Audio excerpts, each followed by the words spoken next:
Hello বন্ধুরা, কেমন আছেন সবাই? আশা করি সবাই ভালো আছেন। তো আজকে এমন একটি সেটিংস আপনাদের সামনে নিয়ে আসলাম, যেটি আপনি সেট করলে আপনার ফোনটি ল্যাপটপের মতন ইউজ করতে পারবেন। অর্থাৎ এক জায়গায় বসে বসে আপনি ল্যাপটপের মতন ইউজ করতে পারবেন। তাছাড়া আপনার পাওয়ার বাটন, কি বাটন, তারপরে আপনার পাওয়ার কি button, home button, back button, এই বাটনগুলো আপনি সেভ করতে পারবেন অনায়াসে। এগুলাতে টাচ ছাড়াই আপনি ব্যাগে আসতে পারবেন, হোমে আসতে পারবেন এবং আপনার ফোনটি লক করতে পারবেন। তো এই সেটিংসটি আপনার ফোনে লুকিয়ে আছে। তো কোথায় লুকিয়ে আছে চলুন দেখা যাক। তো বরাবরের মতো আমরা যাব সেটিংসে।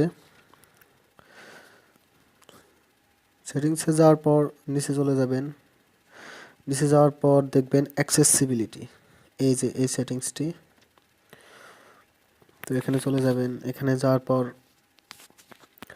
ডেক্সটেরিটি অ্যান্ড ইন্টারঅ্যাকশন, এই যে এই অপশনটি, এখানে যাবেন। এখানে যাওয়ার পর অ্যাসিস্ট্যান্ট মেনু, এই যে এই অপশনটি দেখতে পাচ্ছেন, এটি আমার অন করা আছে, অর্থাৎ আমি এটি ইউজ করি। তো আপনার এটা বন্ধ করলে আইকনটি চলে যাবে। তো আবার আমি অন করছি, তো আইকনটি চলে আসলো আবার। তো এটিতে আপনি কি কি সুবিধা পাবেন, আমি ব্যাগ যাচ্ছি, ব্যাগে যায় দেখাই। তো ব্যাগে চলে আসলাম। তো আপনি এর মাধ্যমে আপনি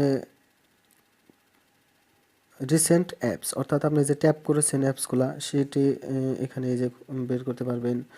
তারপর আপনি ব্যাক চলে যাই। তারপর আপনি হোম বাটনে সরাসরি হোম স্ক্রিনে চলে যেতে পারবেন, হোম স্ক্রিন ট্যাপ করে। তারপর আপনি ব্যাক যেতে পারবেন, আগেই বলেছি। নোটিফিকেশন প্যানেল, অর্থাৎ উপরের দিকে যে নোটিফিকেশন আসে সেটি দেখতে পারবেন।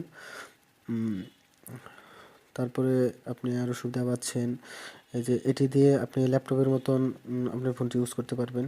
এই যে মাউসের মতো যে একটি আইকন দেখতে পাচ্ছেন, এটা আপনি ল্যাপটপের মতো ইউজ করতে পারবেন। তারপর আপনি এখান থেকে সাউন্ড বাড়াতে কমাতে পারবেন, স্ক্রিন লক করতে পারবেন, অর্থাৎ আপনার পাওয়ার বাটনের চাপ ছাড়াই আপনি এটিতে স্ক্রিন লক করতে পারবেন। আপনি সবচেয়ে বড় একটি মজার বিষয়, সেটি হচ্ছে আপনি যে কোনো জায়গা থেকে এটিতে স্ক্রিনশট নিতে পারবেন। তারপর আরও অনেক অপশন আছে আপনি। তারপরে আরেকটা আছে ম্যাগনিফাই উইন্ডোজ, এটিতে আপনার স্ক্রিন জুম করতে পারবেন, অর্থাৎ কোনো স্ক্রিনে লেখা স্পষ্ট বোঝা না গেলে সেটিতে আপনি জুম করে দেখতে পারবেন।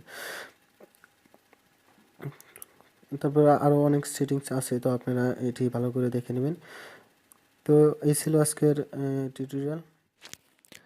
ভালো থাকবেন।